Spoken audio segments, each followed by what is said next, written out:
AP అభివృద్ధికి కేంద్ర ప్రభుత్వం నిధులు మంజూరు చేస్తున్నా రాష్ట్ర ప్రభుత్వం సద్వినియోగం చేసుకోవటం లేదని బీజేపీ రాష్ట్ర అధ్యక్షురాలు దగ్గుపాటి పురంధరేశ్వరి పేర్కొన్నారు. కేంద్రం రాష్ట్రానికి సహకారం అందించడం లేదని అపవాదు వేయటం సరికాదని ఆమె మండిపడ్డారు. కాకినాడ కాపు కళ్యాణ మండపంలో జరిగిన విలేకరుల సమావేశంలో ఆమె పాల్గొని మాట్లాడారు. కేంద్రం భాగస్వామ్యం లేకుండా రాష్ట్రంలో ఏ అభివృద్ధి జరగడం లేదని పేర్కొన్నారు. కార్యకర్తలను కలవాలని జిల్లాలో పర్యటనలు చేయడం జరిగిందన్నారు. జిల్లాల్లో రాజకీయ పరిస్థితులు తెలుసుకునే ప్రయత్నం చేయడం జరుగుతుందన్నారు. రాష్ట్ర ప్రభుత్వం తన బాధ్యతలను నిర్వర్తించడం లేదని పేర్కొన్నారు. కేంద్ర ప్రభుత్వం స్మార్ట్ సిటీలో ప్రకటించిన జాబితాలో కాకినాడ ఉందన్నారు. అయితే ఈ స్మార్ట్ సిటీ నిధులు డైవర్ట్ చేసే ప్రయత్నం జరుగుతుందని తెలిపారు. కాకినాడలో పెట్రోకెమికల్ కారిడార్ పెడతామని కేంద్రం ముందుకు వస్తే రాష్ట్రం ముందుకు రాలేదని చెప్పారు. ఉభయ గోదావరి జిల్లాలతో పాటు రాష్ట్రంలో మౌలిక సదుపాయాల కల్పనకు కేంద్ర ప్రభుత్వం నిధులు మంజూరు చేసిందని ఆమె తెలిపారు. రాష్ట్రంలో విధ్వంస పాలన సాగుతుందన్నారు. ఈ సమావేశంలో చిలుకూరు రామ్కుమార్, పైడా భవానీ ప్రసాద్, మాలకొండయ్య, సూర్యనారాయణ, రాజు, డాక్టర్ ముత్తా నవీన్ కుమార్ తదితరులు పాల్గొన్నారు.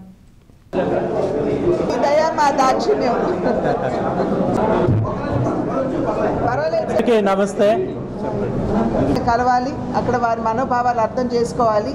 అక్కడ పార్టీ రెండు అంశాలు పరిశీలించాలి, సమీక్షించుకోవాలి అని చెప్పి అనుకోవడం జరిగింది. ఒకటి, సంస్థాగతంగా పార్టీ ఏ మేరకు బలంగా ఉంది, ఇక మున్ముందు ఇంకా ఏ విధంగా బలోపేతం చేసుకోవాలి అనేటువంటి అంశం. రెండవది వచ్చేటప్పటికి అక్కడ ఉన్నటువంటి ఆ జిల్లాలో ఉన్నటువంటి రాజకీయ సమీకరణలు, రాజకీయ కోణం నుండి ఏ రకమైనటువంటి కార్యాచరణతోటి ముందుకు వెళ్ళాలి, తద్వారా ప్రజల్లో విశ్వాసం ఏ విధంగా కల్పించాలి అనేటువంటి లక్ష్యంతో నా పర్యటన ప్రారంభమైంది. ఈ కాకినాడ జిల్లాతోటి నేను 22 జిల్లాలు ముగించుకున్నట్లు అవుతుంది. కనుక వెళ్ళిన ప్రతి చోట కూడా కార్యకర్తల్ని ప్రధానంగా కలవడం, వారితో మాట్లాడడం, వారి మనోభావాలు అర్థం చేసుకోవడం. ఈ సందర్భంలో ఎక్కడికి వెళ్ళినా కూడా ప్రతి జిల్లాలో ఆంధ్ర రాష్ట్రం, ప్రత్యేక ఆంధ్ర రాష్ట్రం ఏర్పడిన తర్వాత అనుకున్న స్థాయిలో అనుకున్న మేరకు భారతీయ జనతా పార్టీ రాష్ట్రానికి తన సహకారాన్ని అందించడం లేదు అనేటువంటి ఒక అపవాదు భారతీయ జనతా పార్టీ మీద వేయడం జరిగింది. అయితే ఇవాళ మనం అర్థం చేసుకోవాల్సినటువంటి విషయం, రాష్ట్రంలో ఏదైనా సరే అభివృద్ధి కార్యక్రమం జరుగుతున్నది అంటే ఈ 10 సంవత్సరాల కాలంలో ఇది సంపూర్ణంగా కేంద్ర ప్రభుత్వ సహకారంతో జరుగుతున్నది అనేటువంటి విషయం ప్రజలు గుర్తించారు అని చెప్పి గుర్తిస్తున్నారు అని చెప్పి నేను భావిస్తున్నాను.